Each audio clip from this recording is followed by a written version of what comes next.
Buenos días, reciban ustedes un gran saludo. Hoy vamos a trabajar con los jóvenes del quinto año de secundaria. La competencia resuelve problemas de cantidad. Yo soy su profesora Angélica Pérez Escobar y empleamos operaciones con números racionales en diversas situaciones. Comencemos.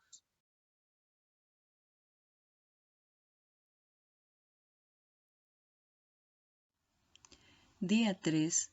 Registramos la temperatura a través de las horas, el reloj y la temperatura. El reloj que se muestra está programado para dar la temperatura ambiental cada 2 horas. Luis ha estado anotando las temperaturas desde la madrugada, registrándolas en la siguiente tabla.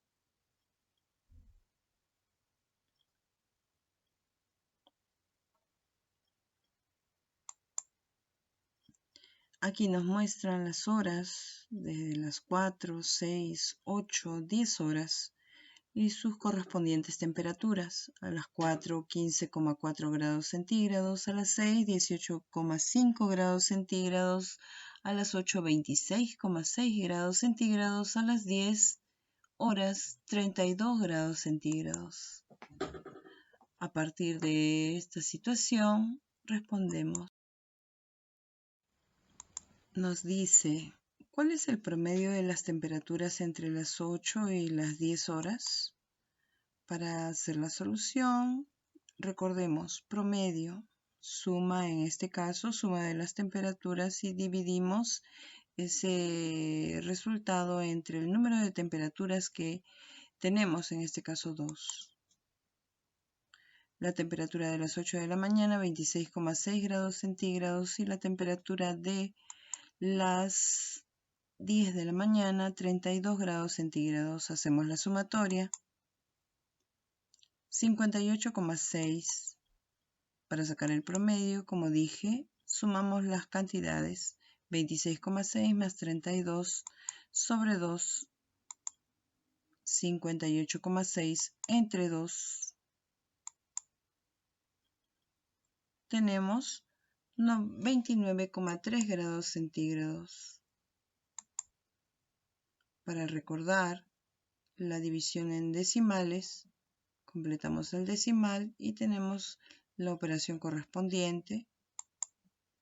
Al responder, el promedio de temperaturas es 29,3 grados centígrados. Continuamos.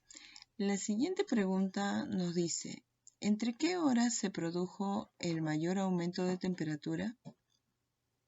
Damos solución. Incremento de la temperatura. Para poder ver el incremento tenemos que ver una temperatura menos la anterior. Eso nos da el incremento. La temperatura 18,5 menos la anterior lectura que fue 15,4 nos da un incremento de 3,1 grados centígrados. El siguiente incremento es la temperatura 26,6 menos 18,5. Eso nos dice que la temperatura se incrementó en 8,1 grados centígrados. Tercer incremento, 32,0 menos 26,6 grados centígrados nos da un incremento de 5,4. Como observamos, la segunda diferencia nos permite visualizar un mayor incremento de esta temperatura. Según los datos de la tabla, entonces, el mayor incremento de la temperatura se produjo entre las 6 y 8 de la mañana.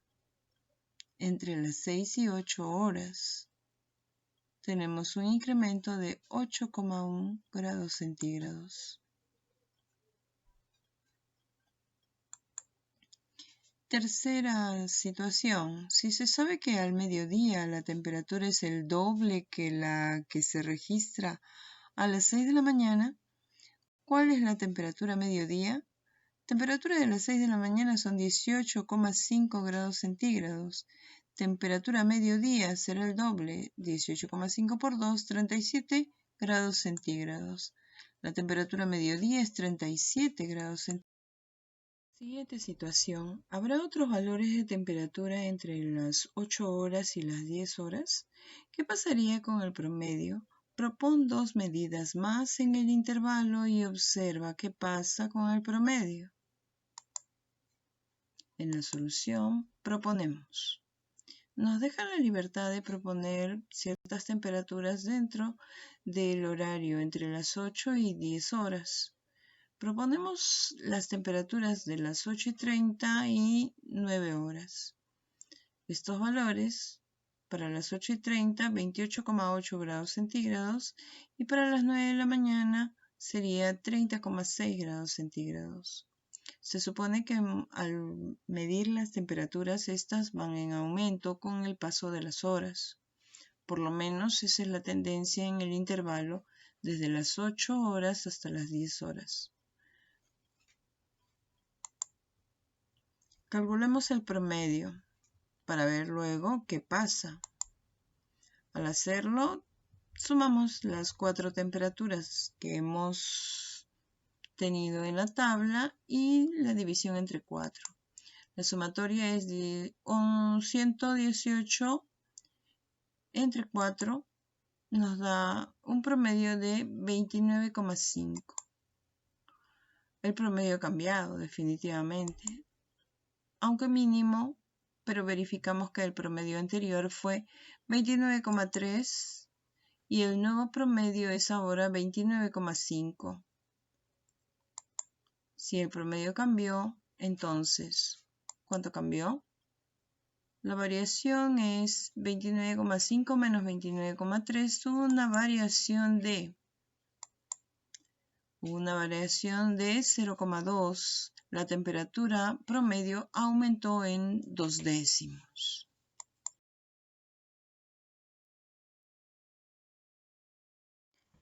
Día 4. Resolvemos diversas situaciones empleando operaciones con números racionales. Situación 1, página 199. Daniel Ramírez dejó como herencia un terreno de forma rectangular cuyas medidas se muestran en la figura. Su voluntad fue que sea dividido entre sus dos hijos, de manera que cada uno tuviese la mitad. A partir de esta situación responde las preguntas. ¿Cuál es el área del terreno que le corresponde a cada hijo si se divide como se muestra en la figura? Solución.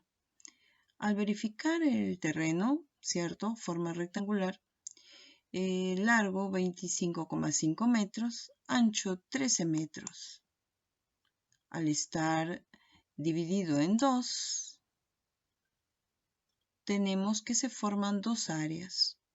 Según la voluntad del padre, estas áreas deben ser las mismas. Cada hijo debe recibir la misma cantidad de terreno.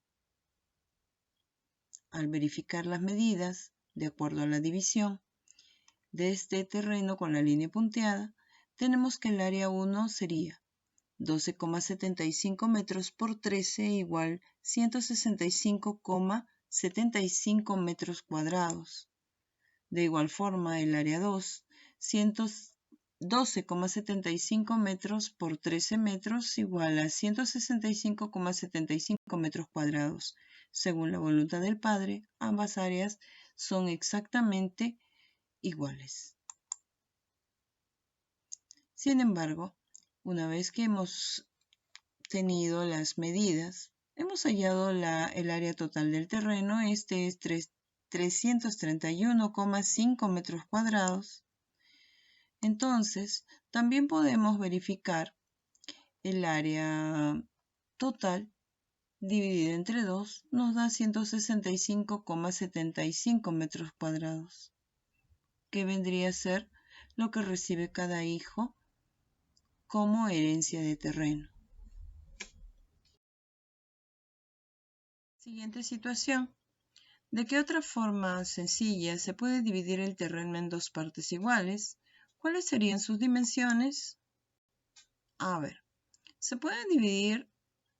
Acá hay otra opción. La línea divisoria podría ser en forma paralela a los 25,5 metros, ¿no?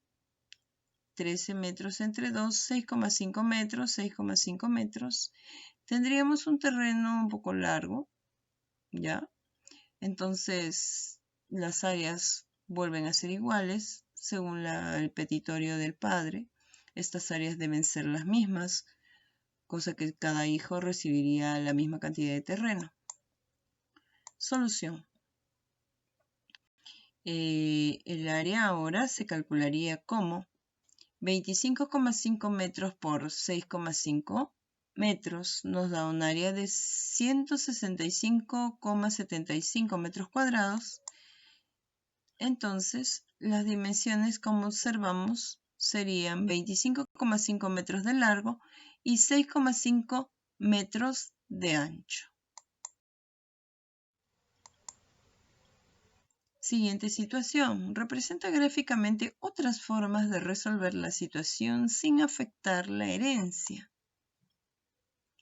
Para eso debemos recordar las áreas, en este caso del triángulo, base por altura sobre 2, y el área del trapecio, que viene a ser la suma de las bases, base mayor más base menor, entre 2 multiplicado por la altura de este trapecio. Si involucramos estas dos figuras, vamos a poder visualizar otras formas de resolver la situación sin afectar la herencia. A ver, si trazamos al terreno de forma rectangular la línea diagonal, también estamos obteniendo dos triángulos de igual medida, es decir, 25,5 metros tendría la altura, en todo caso, y la base sería 13 metros. Calculando, entonces, 25,5 por 13 sobre 2 sería 165,75 metros cuadrados. Del mismo modo, el mismo terreno podría ser dividido con una línea que va midiendo las cantidades de el largo 20,5 y como base mayor, y como base menor sería 5. Entonces se forman dos trapecios. La altura de estos trapecios es la misma, 13 metros. Ante ello, entonces calcularíamos el área utilizando la fórmula del área del trapecio. Base mayor más base menor sobre 2, 5 más 20,5 entre 2. Eso también nos da 165,75 metros. Continuemos. Situación número 2, página 206. En la siguiente gráfica se muestra una autopista que va de norte a sur, en la cual hay un puente peatonal A. Se construyó otro puente B, tal que el puente A está a 600 metros al norte del puente B. A la altura de qué kilómetros se encuentra el puente peatonal B. Según la gráfica, la carretera de norte a sur, el puente peatonal A está ubicado en el kilómetro 13,5. Si B visualiza hacia A como norte, entonces quiere decir que el puente B está ligeramente más cerca del sur. Así, debemos visualizar que el puente A está a 600 metros. Entonces, si tenemos que encontrar en qué kilómetros se encuentra el puente peatonal B, será mejor que todas nuestras medidas las tengamos en kilómetros. Por lo tanto, vamos a convertir 600 metros a kilómetros, es decir, 600 metros por 1 kilómetro sobre 1000 metros. Eso nos da una distancia de 0,6 kilómetros. Lo que podemos decir entonces es que el puente A está ubicado a 0,6 kilómetros al norte del puente B.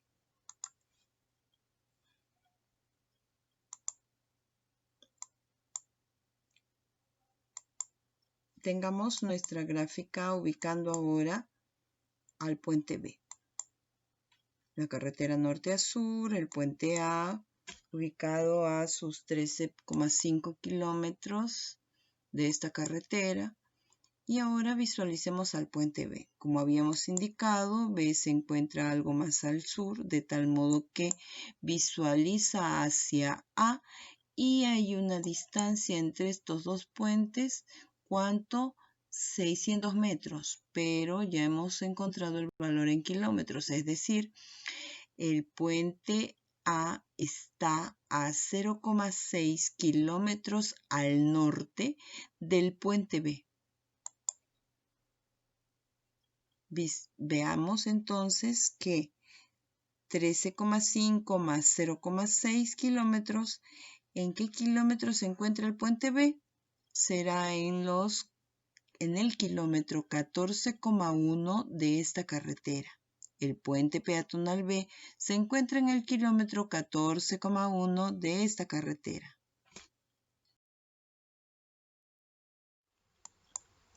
Situación 3, página 207. Se sabe que los metales y otros materiales se dilatan con el calor. Una varilla de hierro de 43 centímetros de longitud ha sido calentada desde 45 grados centígrados hasta 90 grados centígrados. ¿Cuál es la longitud final de la varilla? Se sabe que la expresión que permite calcular la longitud final de la varilla, en este caso, debido a la dilatación, es... Y nos dan una fórmula. A ver, aclaremos. Dilatación con el calor es... Se somete a los metales, en este caso al hierro, para que dilaten, para que varíen su volumen, para que puedan ser manejables.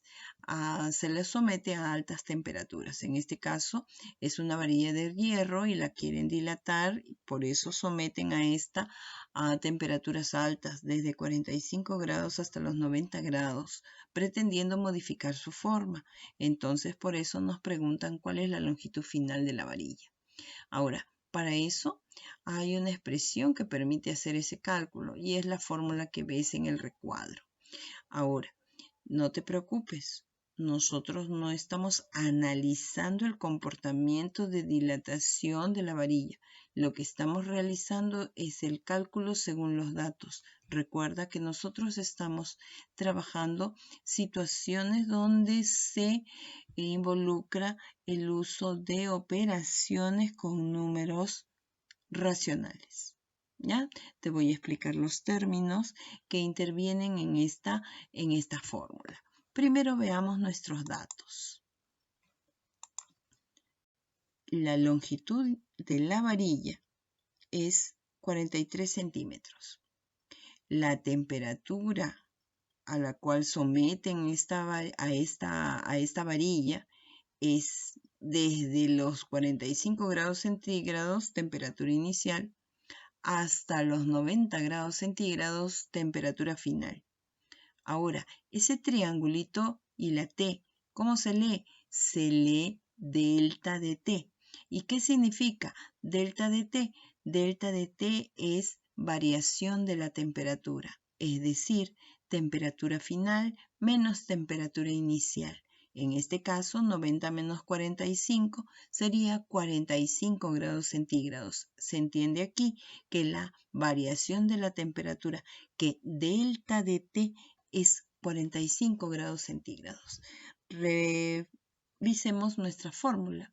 Dice longitud final es igual a longitud inicial multiplicado por 1 más alfa multiplicado por delta de T. Cuando tienes todos los datos y los has verificado y los tienes en orden, solamente tienes que reemplazar en la fórmula lo que has anotado entonces. No olvides que ese 10 a la menos 5 corresponde al 0,00001. Vamos a calcular la longitud final de la varilla luego de ser sometida a estas altas temperaturas. utilizando la fórmula que nos dieron para ese cálculo. Reemplacemos nuestros datos. Longitud final es lo que vamos a calcular y eso es igual a la longitud inicial. Esos son los 43 centímetros multiplicados por 1 más alfa. ¿Y qué cosa es alfa?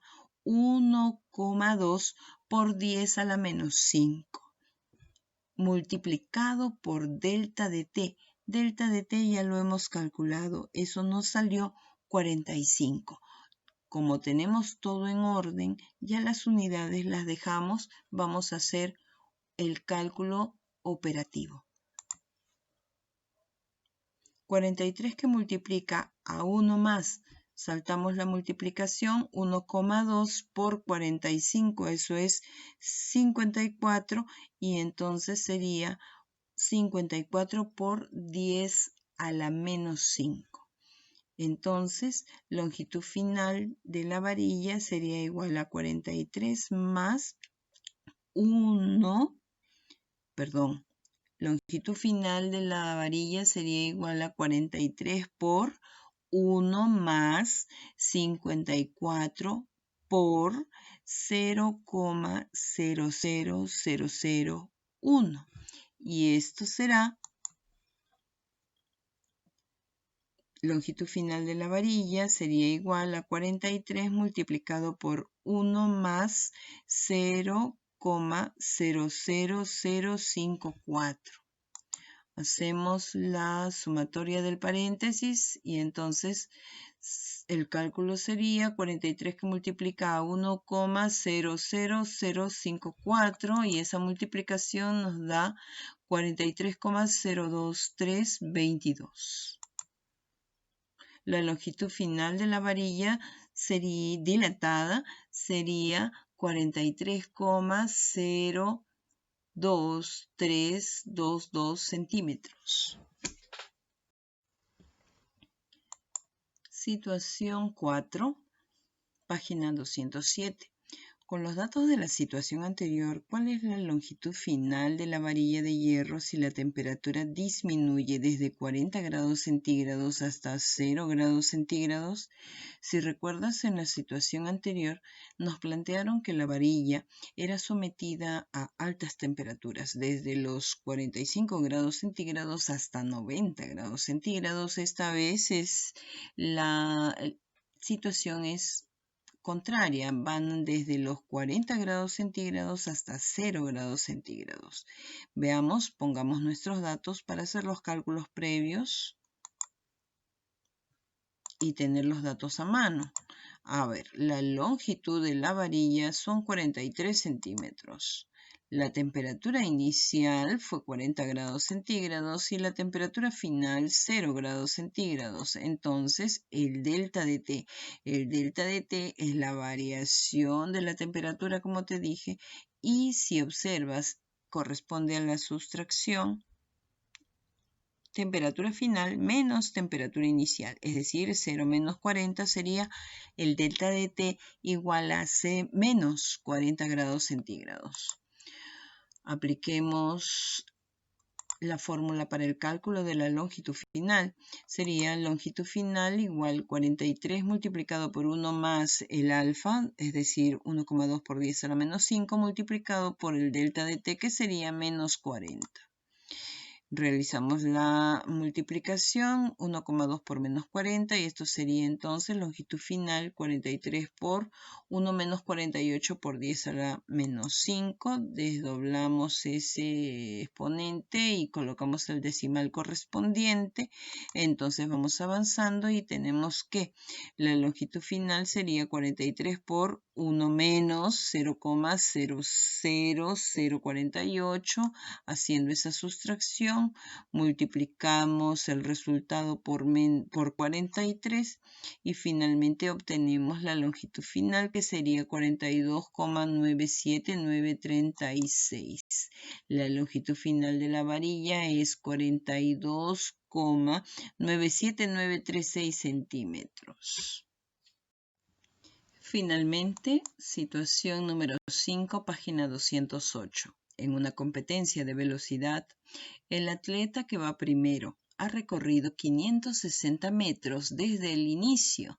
En ese instante, el último se encuentra a 2/5 de distancia más atrás y el penúltimo está a 40 metros por delante del último. Elabora un gráfico en el que señales la distancia que hay entre los tres atletas.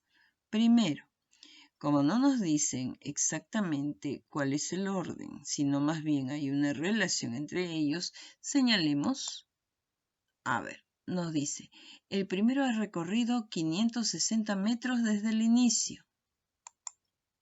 El último se encuentra a 2/5 de distancia más atrás. Se entiende que es respecto del primer corredor.